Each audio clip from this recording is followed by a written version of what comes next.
Hello, I am here with a Corentin, and this man right here won a Ill Blood Giant card playing Speed Duel. What? Using Roids. So tell us Yeah, about how you did this. small roid, big city. I played during the Extravaganza last week on the Saturday event. I played 30 card, chin strap, submarine roid control using the small roid big city skill. Um, Usually, do know the Extravaganza events? They're kind of like small attendance, but the people who do play are people who like really invested into the format. So you play few rounds, but you play against like really good opponents. And yeah, I had to. So I went 4-0, hence the giant card. From what I can remember, I think I went 2-0 in every round. I might be getting it wrong for the second round against Joey, but I think I went 2-0 for every single round. If I'm mistaken on this, I apologize. My round one, I played the mirror match against Roids. Then I played Joey 2 rounds in a row, and the finals was against Vampires. Okay, so And there's a the deck, little bit of deck diversity. That's good to hear. no deck I didn't expect. But yeah, at least there was a bit of variety in there. All right, Overall, it was now we have fine. to sit here for 30 cards. Let's do it. I'm going to start with the main deck. So it is Small World Big City. It is 30 cards. I have tried to cut it below 30 cards, but it gets really awkward in terms of ratios. I'll go into it a bit more as I go through the cards. So it is 30 cards. Yeah. As far as the roids go, I am on 3 submarines, 2 drill roids, 2 steam roids, 1 truck, and a single mixeroid. Most of this is, standard for submarine roid control. The one thing that's kind of a lot of people play 2 mixeroids. I play a single one. Reason being, the first one is really important because that's the one that lets you use the graveyard effect once per game. Obviously, you don't play enough machines to do it twice, so the second one doesn't really have value in that way. And you need to have the one so that like turn one, if you need to do like blind searches, not knowing what your opponent's about to do, like it's always good to have one that's going to be able to adapt. Outside of this, like he has value in the mirror match because and I did this when I played the mirror match, because he can tribute something that got like floodgated or hit by like spellbinding or something. So he gets you to like keep value through those cards, which is good. But outside of this, the reason I only play a single one is because I do not want to play Express Roid, because Express Roid is, while it's really good in the grind, it's also a horrendous brick early on. So it's going to be really good in the mirror matches, but against like stuff like Joey, I don't think you have really time to make use of Express Roid. Like you need to make sure you open like a good live hand and no bricky cards, otherwise you're going to get like rushed down. Or rather, you're going to get tempoed out, which is what I want to avoid. So because I'm not on Express Roid, I don't want to be on 2 mixeroids, because if I were to be on 2 mixeroids and let's say a single steamroid, I would run out of actual monsters that fight for the board much faster. Because, mixeroid in itself, it can fight for the board state because you have the skill. It can stall a bit with the 2k2 defense, but it doesn't influence your opponent's HP, or it doesn't influence the board state without you milling cards. And if I wasn't 2 mixeroid, I think I'd run out of actual monsters a bit too fast. So it's why I decided to be on a single mixeroid. If you are on Express Roid though, second mixeroid makes sense because you're going to be able to add back 2 anyway.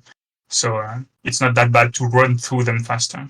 So that's for the 2 mixeroids. And then I play 2 Vortex Troopers. That's the card that, synergizes with the skill. It's the biggest addition that they got from SGX3. I only play 2 though, because I don't want to open too many normal summons. As it is, this is a 7, it's like 11 normal summons.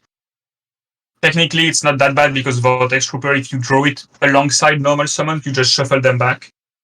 And then you just search a single one through the skill, and you hope to draw into back row. So it's 11, but 2 of them help you mulligan. So overall, the ratio is okay. One of the main issue deck bricks is opening too many monsters.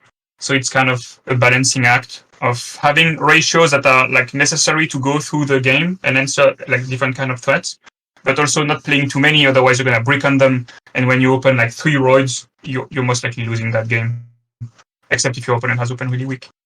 And then like monsters, but then not really. I have the 2 Sphere Kuribos and 1 Lava Golem, which steals games that you shouldn't win. That's how I won a few games against Joey, where you just give them Lava Golem, activate Spellbinding, and wait for them to die. Not the most instructive gameplay, but it is what it is. Sphere Kuriboh is a bit mediocre. It can be mediocre because Joey is the most represented deck / the best deck, and he does play Banisher of the Radiance. So obviously you're gonna have issues where Sphere Kuriboh cannot be used then. It is still an interesting card to have. I want to have a certain amount of outs to Jinzo because Jinzo destroys that deck if it isn't answered, and it was relevant to have against vampires, for example, in my round 4. And overall, I also want to have a certain amount of defensive cards, but I also don't want to be in situations where I have 4 defensive cards but only 3 spell trap zones. So having some of your defensive cards be Sphere Kuriboh means you have like an extra layer of protection in your hand on top of what you've sent. The only issue for this is Banisher, but it's 2 cards in 30 that are bad against Banisher, against a deck that doesn't always have the Banisher, so it's fine. I wouldn't play 3 because it would be playing too hard into Banisher, but I think 2 copies is fine. Like if insiding you can remove 1, like having 1 against Joey isn't the end of the world. You should be able to deal with the 1 Banisher and then make use of it. What comes to us. And as far if we were in a format with like everyone was in macro, obviously not, but that's not the case. In terms of spells, I'm on 2 supply squads. Again, it's for synergy with the skill. And again, I don't want to play too many, just like I don't want to play 3 Vortex Troopers, because I don't want to play too many cards that lose a lot of value if the skill gets outed. Though this one is better than Vortex Trooper in that regard. The reason I don't want to be on 3 is because if the field spell, especially when the field spell gets outed, but even if not, multiples of this can clog your back row really hard. So having 1 and then keeping 2 back row spots is fine. Having 1 on board and then drawing another one is like you can pop the first one, get a Roid, and then activate the second copy. But when it starts getting really awkward, if you have like spellbinding circles you couldn't remove, or you have this being stuck there, and your field spell gets usually outed really quickly against 2 and 3 because your opponent's going to side into back row hate. Mm-hmm. So I want to make sure I don't have too many cards that are going to occupy my entire back row and then like clog them. And 2 Vortex plus 2 Supply Squad should be enough to get a lot of like card advantage over most decks in the game. Except maybe vampires because they can hand loop you. But overall, I think 2 Vortex and 2 Supply Squads is the sweet spot for me. And then as far as other cards go, 2 Shrinks. It's good against Joey. It's extra defense. It's also an extra 2 defense, an extra 2 outs to Jinzo. Again, I want to have a certain amount of them. It's a decent card overall. And then I play 2 Galaxy Cyclones and 1 Hammer Shot. The reason for those cards being like you need a bit of back row hate anyway in the main. The Hammer Shot is a bit more questionable. Like that's not something that's like standard for the list. The reason for me to do this is that deck is really good at getting card advantage with stuff like Vortex Trooper or Supply Squad, but it usually does so at the expense of tempo. Like it's going to have to set you back normal summons because you're going to spend them on Vortex Troopers. You're going to have to destroy your own monsters. So you usually out advantage your opponent, but you are really back on tempo. And the issue is if you're back on tempo and you can't reverse this, you're going to be forced to spend some of that card advantage just to not die. You're going to have to spend your cards optimally just so that you don't get punished by this. And that's why I like cards like this, is because if you're going second and you have to spend your normal summon for stuff like, Vortex Trooper, this is the kind of card you want to draw into. Instead of drawing into 4 back row heights that you're not going to be able to set anyway, like cards like this is what helps you reverse that tempo. Like if you're going second, you go Vortex Trooper and you draw into cards like this, use them, reduce your opponent's board state, and then set your traps and basically reset the game. And now they're the ones playing into your traps rather than you having survived whatever they had on board. Mm-hmm. So that card paid up huge dividends during the round. I wouldn't even blame someone for playing 2. But I only decided to main 1 as, again, an extra Jinzo out. So I have Spheres, Lava Golem, Shrinks, and the Hammer Shot. In general, that card really performed. I'm really happy about having it in the main.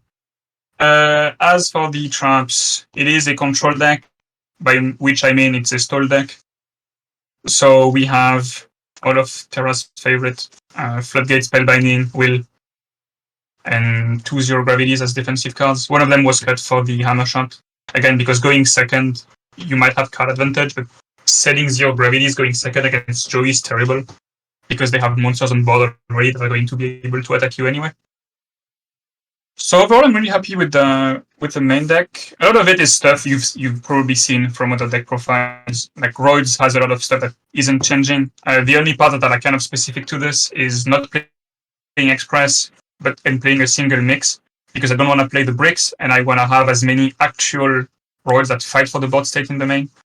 The maining of like stuff like Hammershot is the stuff that's not standard. For the extra deck, it's Mixeroid targets. So we are on the Necroid Shaman, which is the one you're always gonna make. It's the one that gives you range to try and kill your opponent. Like it came up against vampires, for example, where this can pop one of your guys, revive like Familiar in attack with 500, and it adds you like a lot of range to kill them, even through Golden Ladybugs. Sometimes you can use, it's a bit mediocre against Joey because what they have is sizable. Against Joey, you can probably go for other like bigger options. I play one Steam Gyroid, which has never come up ever. In theory, it's good to have the one because it is the only target you can go into if you're under Heatwave. Yes. But there is no good deck in the format that plays Heatwave. So, I don't want to regret not having it, but it's Ambulance Rescueroid never came up again, but technically it's the biggest level 6 target in terms of attack. So, if one day I find myself with an opponent with exactly 2,300 life, maybe he's going to do something. Jumbo Drill, that one can come up like to pierce through like some specific defense position stuff. It has at locals a few times. Obviously, at the tournament, it never did. Like Necroid Shaman is the one who always comes out. And Stealth Union, because I do play 9 Roids. In theory, it can come up, but again, most of that extra deck is going to be just Necroid Shaman. You could just show up 2 locals with 1 Necroid Shaman, and the chances you regret not having any of the other ones is extremely slim. And for the side deck, a second Hammershot. I was not confident in maining 2 because obviously when you go first, not the kind of card you want to see. But when you're going second, you put the second in. Like, especially against Joey, the only side swap I would do would be replacing 1 Sphere for 1 Hammershot. In part because Sphere is against Vanisher. In big part because that matchup, you will get card advantage over them, but you need to make sure the tempo is kept to a minimum. And if you're able to go second against Joey and you go like, you do your pluses, you Hammershot, you set Floodgate, you're so well set up for the rest of the game. And also it's a Jinzo, which again is a card I do not want to have to deal with. And for the rest, I played 2 Widespread Ruin because I was anticipating the Roid matchup to be relevant. I only played it once and never drew the card because it was. I went to like for every round, so I only played 1 game post side and I didn't see them. But it's good against Roids. And it's technically good against a lot of random OTK decks. You can use it against like Lightning Golem. Unfortunately, it's pretty mediocre against some stuff that can show up, like Cyber Angels, Ancient Gears, Harmon with Paradise. Like stuff that is only sort of relevant because it makes indestructible guys for Joey, specifically. Mm-hmm. So when they open good, they can be a problem for Joey to deal with. None of those guys died to Widespread Rune, making it a very Roid-specific side card, which is the downside of it. And then pre-Macrocosmos. It's there for stuff like vampires, stuff like Rolling, and mostly vampires. Vampires is the most relevant of the decks you want this for, but it's also really good against a lot of random stuff. It's good against like Relinquished. It's good against some combo decks like against Lightning Golem, you prevent them from using Dark Calling. Against Cyber Angels, you can like flip it up, make them resolve the entire combo, then you send off the Macrocosmos because at this point they've lost all of their Machine Angel rituals. And you just need to deal with the 1 Izana, which can be done with, you can keep Macrocosmos and Sphere in. They do their combo under Macro, they lose all of what they have. Once the Izana gets summoned, you send the Macrocosmos for Izana. Now you're free to Sphere the Izana in defense, you run Drillroid into it, the game's over. Because, well, now they no longer have a ritual spell, and good luck beating me with Senju. So it's generally good against a lot of random stuff, and in that deck, it's also really flexible because once it's served its purpose, you can, even if you open 2 and no monsters, you can just trade the excess one for a Roid. Yeah. So it has that extra layer of synergy. One thing I would recommend, though, even though the format's about to change, in retrospect, I think the widespread should have been Mind Crushers. I think the Roid matchup, the main deck is already competent at doing the Roid matchup. The only card in the main that's bad against Roids, bad, quote unquote, is Shrink, because they can play around it, and a lot of the gameplay you're going to have against Roid is going to be Submarine Roid that attacks direct and Drill Roids, so stuff that doesn't care about Shrink anyway. So in this regard, the Shrinks are bad, but then you can replace those Shrinks easily with, Hammer Shot is decent against everything that's not Submarine Roid. Even Mind Crush can be played against that thing because they do search. So in a way, Mind Crushing a monster away from their hand is not that much different from widespread ruining it. Yeah. So if your concern is that the Shrinks are that this can replace it, and that deck has a bad Cyber Angel matchup, especially if they start, because a lot of the stuff you want to use against it, like a Floodgate or even Macrocosmos, is only relevant when they're comboing into them and not when they've comboed already.